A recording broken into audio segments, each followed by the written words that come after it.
উপরোক্ত তথ্যাবলী ছাড়াও জিয়া হত্যায় ভারতের সংশ্লিষ্টতার পক্ষে যেসব প্রমাণাদি পাওয়া যায় সেগুলো হল ১.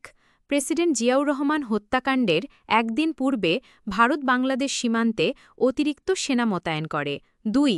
জিয়া হত্যার দুদিন পর ২ জুন ৮১ তারিখে আকাশবাণী পরিবেশিত সকাল ৭টা ৫৫ খবরে বলা হয় যে বাংলাদেশ সীমান্তে ভারতীয় সেনাবাহিনীকে সর্বোচ্চ সতর্কাবস্থায় রাখা হয়েছে। ৩. আকাশবাণীর অন্য আরেক খবরে ভারতীয় সরকারের বরাত দিয়ে জানানো হয় এখন পর্যন্ত বাংলাদেশ থেকে সহায়তার জন্য ভারতীয় সেনাবাহিনীকে আমন্ত্রণ জানানো হয়নি। ৪.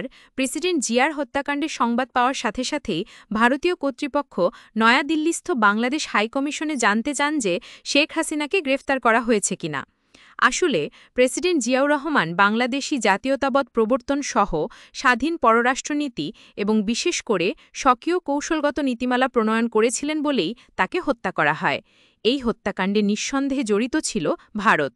তাদের আধিপত্যবাদী নীল নকশা বাস্তবায়নে বাধাপ্রাপ্ত হওয়ায় এবং বাংলাদেশের যে রাজনৈতিক দরজিতে ভারতের ভিত্তি রয়ে গেছে সেই দরটিকে ক্ষমতাসীন করার জন্যই রয়ের হাতে নিহত হন জিয়াউর রহমান।